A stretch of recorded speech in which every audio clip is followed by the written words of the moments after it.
Ces femmes saisissent des cas de tous ces ex-rebelles afin qu'ils répondent de leurs crimes. Pas question de ce fait d'une quelconque mesure de grâce qui aboutirait à ce que des insurgés d'hier se retrouvent gradés dans le corps de l'armée. C'est une correspondance depuis Goma de Patrick Sialoua.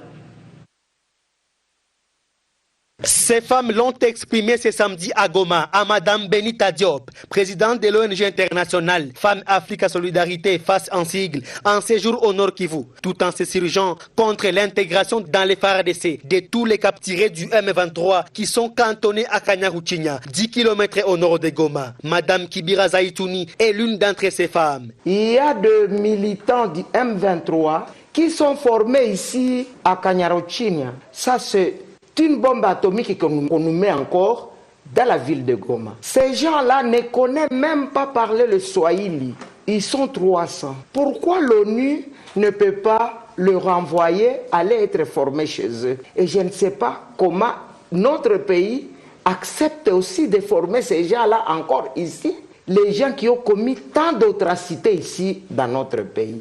Il faut un lobbying à tous les niveaux pour que la solution au conflit en répétition en RDC soit trouvée, pense Madame Edon Diavake, point focal de la marche mondiale des femmes au Nord Kivu. Il fallait aussi qu'on puisse penser à accompagner les femmes dans les grands plaidoyers. Parce que nous avons essayé de faire les plaidoyers même à Washington et nous avons constaté que les problèmes de la RD Congo à l'Est n'est pas connu, même à la Maison Blanche. On ne connaît pas les réalités d'ici. Mais si les femmes de la base font les plaidoyers au niveau des Nations Unies, là il y aura une solution parce que nous avons quand même vu par rapport aux petits plaidoyers que nous avions réalisés qu'il y a eu au moins des efforts. De son côté, Madame Benita Diop a déclaré être réjouie pour la petite paix retrouvée au Nord Kivu en promettant un soutien financier aux activités des femmes dans cette région post-conflit. Au mois de novembre, j'étais ici quand le M23 était rentré. J'avais visité les sites qui étaient assez difficiles, surtout les camps de déplacés.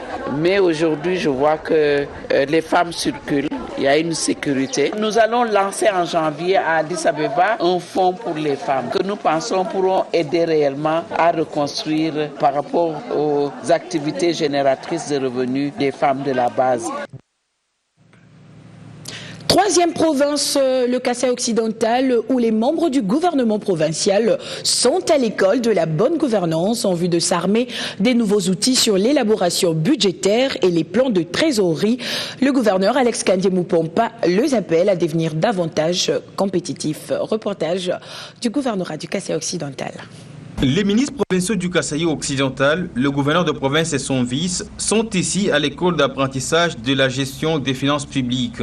Cet atelier est organisé par le projet de renforcement des capacités en gouvernance PRCG. Sous la facilitation des membres du PRCG, tous les membres du gouvernement provincial, parce que gestionnaires des crédits, suivent ici des innovations introduites dans la gestion des finances publiques. Au même rendez-vous sont développées les notions sur l'élaboration du plan d'engagement des dépenses publiques. Le facilitateur de ces assises, membre du PRCG, en explique le sens. Le PRCG a organisé cet atelier en vue d'informer les membres du gouvernement sur la technique d'élaboration du plan d'engagement budgétaire et du plan de trésorerie.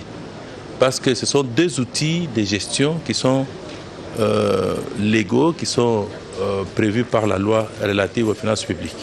Dès qu'ils sont informés, ils vont vouloir en savoir davantage et c'est dans cette perspective-là que les choses pourront bien évoluer. La gestion des finances publiques en province pourrait bien s'améliorer, ce qui est en fait le souhait du projet de renforcement de capacité en gouvernance, le PRCG. Le PRCG souligne que c'est sur la demande du gouverneur de province, Alex Kandié-Moupompa, que cet atelier a été tenu. Question de renforcer les capacités en gouvernance, surtout en matière de finances, pour le gouvernement provincial du Kasaï occidental. Regagnons la capitale avec cette nouvelle. Comme annoncé pendant la clôture de la session de septembre, session dite essentiellement budgétaire, le 15 décembre dernier, le président de la Chambre haute du Parlement vient de procéder par sa décision de ce 21 décembre 2013 à convoquer le Sénat en session extraordinaire pour la période du 6 janvier au 4 février 2014. Parmi les points inscrits à l'ordre du jour de cette session extraordinaire figure l'examen de la loi des finances 2014, mais aussi le projet de loi sur l'amnistie. De l'enseignement primaire, secondaire et professionnel à l'emploi, travail et prévoyance sociale, les rideaux est tombé sur la première table ronde sur le fonctionnement des services privés de placement. L'Office national de l'emploi veut renforcer les capacités de ces services en statistiques fiables sur l'emploi en République démocratique du Congo. Je vous propose de suivre la directrice générale de l'ONEM.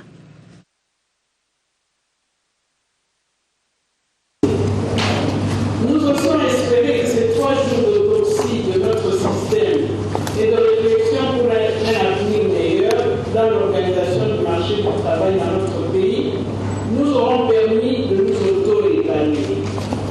Nous considérons que les résolutions et les recommandations EP ont eux-mêmes proposées seront fermement tenues et observées afin que nous devenions de vrais partenaires pour l'emploi de nos demandeurs d'emploi, des opérateurs économiques de terrain aguerris, compétitifs et contribuant à l'essor économique de notre pays en vue de son émergence à l'horizon 2050. Revenons sur ce qu'a été la rencontre sur la promotion des langues nationales dans les degrés élémentaires de l'enseignement, une politique qui vise à améliorer la capacité de nouveaux inscrits à assimiler les matières. L'USAID encourage le gouvernement à appliquer cette nouvelle méthodologie. Le gouvernement de la République démocratique du Congo, par le biais du ministère de l'enseignement primaire, secondaire et professionnel, en partenariat avec l'USAID, œuvre dans la promotion des langues nationales pour améliorer la capacité en écriture et lecture des élèves. Ayant compris que l'intégration des langues nationales dans l'apprentissage élémentaire facilitera l'adaptation et la compréhension des enfants, ils ont tenu un atelier de validation des langues nationales dans le système éducatif pour améliorer la lecture et l'écriture des élèves qui s'est clôturé ce jeudi en la salle CEPAS à Kinshasa-Gombe. Conduite sous la houlette du secrétaire général de l'enseignement primaire, la clôture a été ponctuée par la présentation d'un document de référence élaboré par la commission de lecture. Ce manuel facilitera l'apprentissage de l'écriture et de la lecture en langue nationale et français, un bilinguisme élaboré pour l'essentiel de l'apprentissage de l'enfant congolais. La circonstance qui nous rassemble en ce lieu, à savoir la validation des normes nationales pour l'enseignement apprentissage de la lecture, écriture en langue congolaise et en langue française, marque une étape importante dans la mise en œuvre de l'un des objectifs stratégiques de la réforme éducative. L'élévation de la lecture, écriture au statut de discipline à part entière, à intégrer dans le programme national du primaire, fait l'objet d'une feuille de route élaborée à cet effet. Les partenaires techniques et financiers ont apporté toute leur collaboration et tout leur appui à l'atteinte du présent résultat de haute portée technique et scientifique. Un travail de longue haleine, certes, mais les résultats rassurent les partenaires qui renouvellent la confiance à la RDC. La vision consiste à instaurer un système éducatif inclusif, diversifié, pertinent et de qualité, contribuant efficacement à la croissance économique. Pour y parvenir, des efforts remarquables sont en train d'être fournis pour augmenter le budget alloué à l'éducation et pour entamer des réformes importantes. Il est à noter que cette démarche s'inscrit dans la vaste campagne de la réforme du système éducatif congolais et de la mise en œuvre du plan intérimaire de l'éducation.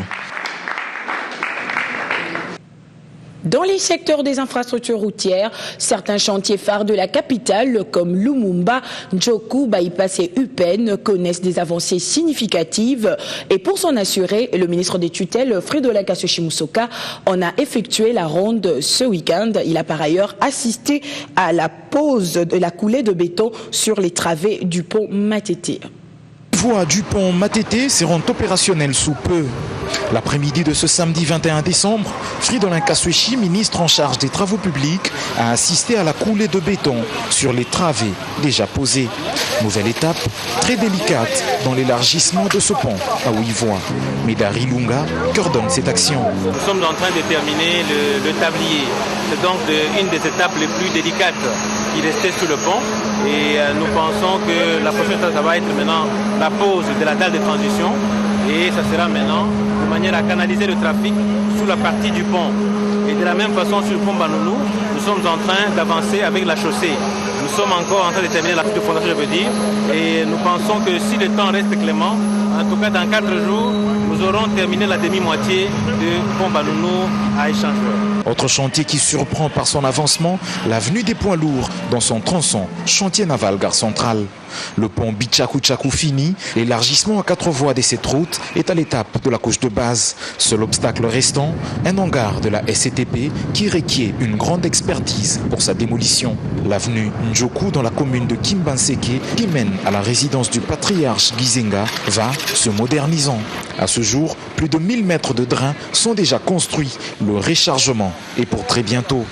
À Mpassa, sur la route nationale numéro 1, autre chantier urgent de la capitale, l'heure est au rechargement après la construction du Dalo à près de 15 mètres de profondeur sous terre. Le ministère des Travaux publics veut désormais anticiper et ne pas toujours subir les manifestations des érosions et autres affaissements. Aujourd'hui, nous privilégions, comme le ministre dit toujours, la prévention et l'appropriation par les différents acteurs de ce rôle d'entretien. Parce qu'une érosion comme celle-ci nous coûte de l'argent, mais en réalité, l'entretien aurait pu sauver ces routes. Journée de travail plutôt bien remplie pour les responsables des infrastructures au pays. Et puis, en cette période des festivités de fin d'année à Kinshasa, il y a bel et bien des endroits où vous pouvez savourer en plein air ces moments festifs. La place dite des Évolués, située dans la commune de la Gombe, donne bien ses airs des fêtes avec un décor lumineux, sapins, fleurs et même des jeux pour les plus petits. Tout y est pour passer de moments agréables en famille, en solitaire, mais les mieux serait d'être toujours accompagné. Kinshasa, place des Évolués, ce nom tient bien son appellation vu l'évolution du site observé par ce décor. Jet d'eau, ambiance luminaire, sapin, jeux pour enfants, ce décor fait vivre une ambiance festive. Véritable place attractive, tant pour les jeunes que pour les plus âgés. Plusieurs activités seront organisées à cet endroit durant les mois de fête de fin d'année. Au-delà de cet embellissement que vous constatez, il y a des activités permanentes qui vont y être organisées. Ces activités vont de diverses animations qui comprend entre autres l'animation avec des chorales qui sont sélectionnées, des prestations de certains orchestres mais en acoustique, en format beaucoup plus soft. Il y a également des jeux d'enfants, mais la grande surprise aussi, les grands événements attendus, c'est sur les 3 sites sélectionnés, la présence du Père Noël, donc les 24 et les 25 décembre pour permettre aux enfants congolais, mais aussi de ceux qui ont choisi la République démocratique du Congo, la ville de Kinshasa comme seconde patrie, de pouvoir fêter la Noël et la Saint-Sylvestre dans de meilleures conditions. Une place habillée aux couleurs festives, quoi de plus normal qu'elle attire ces Cunois émerveillés. Venir ici parce que c'est bien, on peut courir et c'est beau à voir. Et il y a un grand espace pour venir avec tes copains et jouer, et courir. Et même vous pouvez venir faire les photos de mariage ici, ou les photos de famille. Ici, il n'y a pas de voyous, on ne va pas vous voler, donc vous pouvez venir. Comme tous ces touristes, ne manquez pas d'y faire un tour en famille, en solitaire. Place des Évolués, cet endroit ne manquera pas de vous égayer par le beau qu'il présente. Un décor qui donne vraiment envie d'y faire un tour. La page sportive de ce jour s'ouvre, nous l'avons mentionné au sommaire, sur la 10e édition du championnat national du judo qui se déroule à Goma, la capitale du Nord Kivu. Des judokas proviennent du Bas-Congo, de Kinshasa, du Maniema, de la province orientale du Sud Kivu et bien sûr du Nord Kivu. Envoyé spécial de Biwan sur place, Candice Zolantima. Sur place, à Goma, chef-lieu du Nord Kivu, séjournent toutes les délégations engagées au championnat national de judo. La sélection de Kinshasa et celle du Bas-Congo sont arrivées jeudi dernier, alors que la province orientale, le Maniema et Sud Kivu ont foulé le sol Goma Tracia ce vendredi. À côté des challengers provinciaux, l'on retrouve des athlètes rwandais et burundais qui ont fait le déplacement en terre congolaise pour le tournoi de paix initié par la Fédération nationale congolaise de judo dans le but de concilier les liens entre les 3 nations, la RDC côté le Burundi et le Rwanda. Paterne Karabagega est le directeur technique national de la Fédération burundaise. L'ambition de rassembler les judokas du Rwanda, Burundi et l'Est du Congo, parce que des fois on a presque les mêmes réalités. L'Est du pays, choisi pour abriter la compétition nationale de judo, en vue d'apporter soutien aux populations victimes des dernières guerres qu'a subi la RDC. Initialement prévues à Bukavu, les épreuves auront lieu à Goma sur demande du gouvernorat de la province des Gorilles et Montagnes. Francis Bimola, président de la Fédération nationale congolaise de judo. C'est sur la demande du gouverneur de la province du Nord Kivu, lui-même, M. Julien Paluku. Il a dit, moi je suis disposé à reprendre cet événement ce mois à Goma. La province du Nord Kivu accompagnera la FENACOJU dans la réussite de ses activités qui prendront fin dimanche prochain. Feller Loutaïchirois est le vice-gouverneur de la province du Nord Kivu. Au niveau de la ville de Goma, ville chef-lieu de la province du Nord Kivu, la ville va s'approprier l'événement. Pour nous, c'est une cérémonie festive qui permet que nous puissions apprécier ces athlètes qui viennent d'autres provinces, ces athlètes qui viennent d'autres pays. Le championnat national et le tournoi triangulaire de paix se dérouleront dans les deux versions, féminine et masculine, avec des combats en individuel mais aussi par équipe. Juste après les deux challenges se tiendra l'Assemblée générale extraordinaire élective dans la même contrée. Toujours en sport, football, le capitaine du tout-puissant Mazembe est en transfert vers club angolais de Kabushkop pour un montant de 2 500 000 $ américains. Trésor Poutou-Mabi va prendre connaissance du terrain dès le 5 janvier prochain. Reparlons du partage de fin d'année, cette fois-ci avec l'entreprise des télécommunications Orange qui a offert hier vendredi un déjeuner de Noël. Des convives ont passé des moments inoubliables.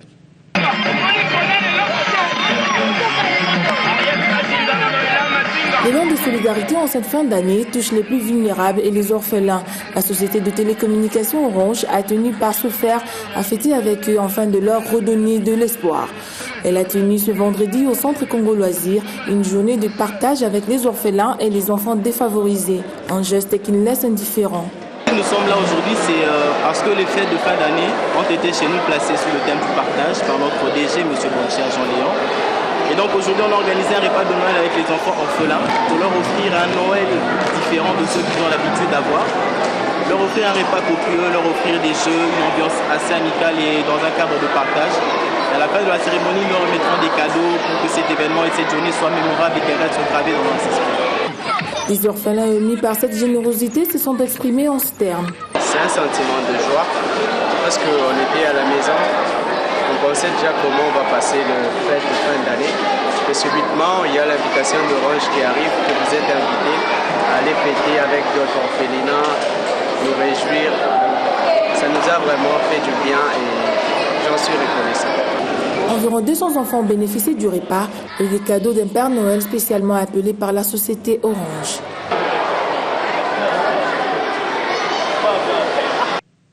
Culture à présent pour parler musique avec ce méga concert qui a eu lieu à Brazzaville vendredi, capitale de la République du Congo voisin. Les deux mégastars de la scène internationale, Maître Gims et Zao, ont mis le feu au Stade Eboué dans une ambiance électrisée par plus de 10 000 personnes venues danser au rythme de chansons comme Bella et Sechelou. Un concert qui a duré plus de 6 heures. Et moi, c'est toujours un honneur de revenir ici de toute façon. Et voilà, ça veut pas dire... Ce passage en solo aujourd'hui, ça ne signe pas la fin de section d'assaut ou quoi que ce soit d'autre. C'est tout simplement une période solo, un album solo, de la promo. C'était mon année 2013, j'ai fait cet album solo parce que voilà, c'était prévu comme ça. Et section d'assaut est toujours là, le groupe section d'assaut existe toujours, tout simplement. Zao, on se connaît. On a collaboré ensemble, c'est-à-dire quand je dis collaborer, on s'est croisés dans des émissions radio, on a fait des choses en live ensemble, et c'est vrai qu'on n'a jamais préparé vraiment un morceau sur format CD, digital, etc.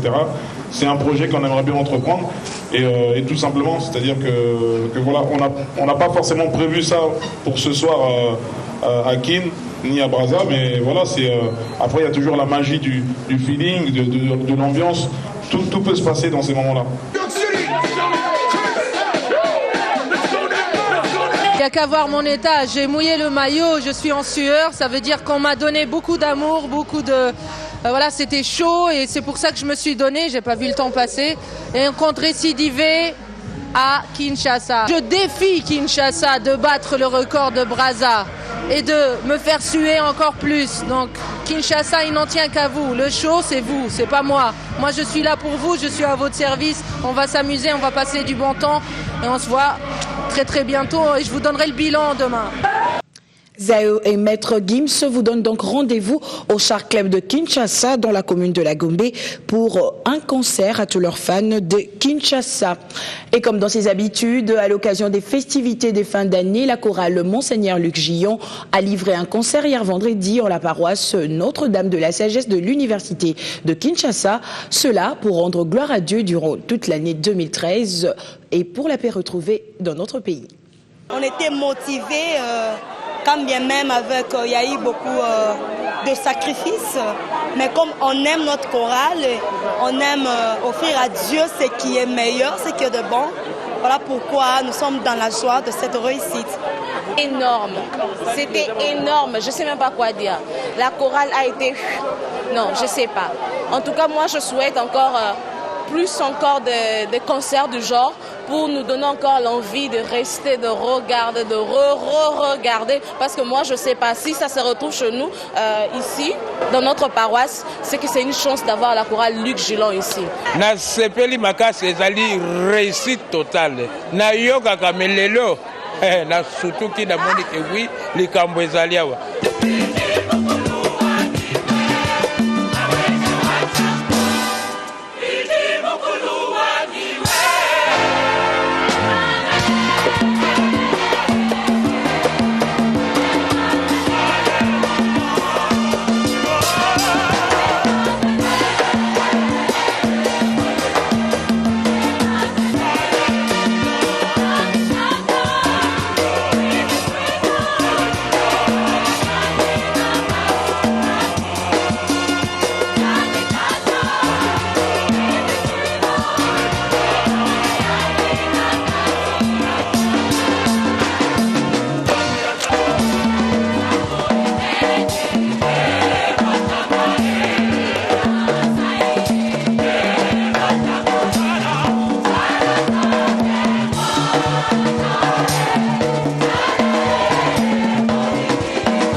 Voilà qui met fin à cette édition. Merci de votre fidélité renouvelée à travers le monde.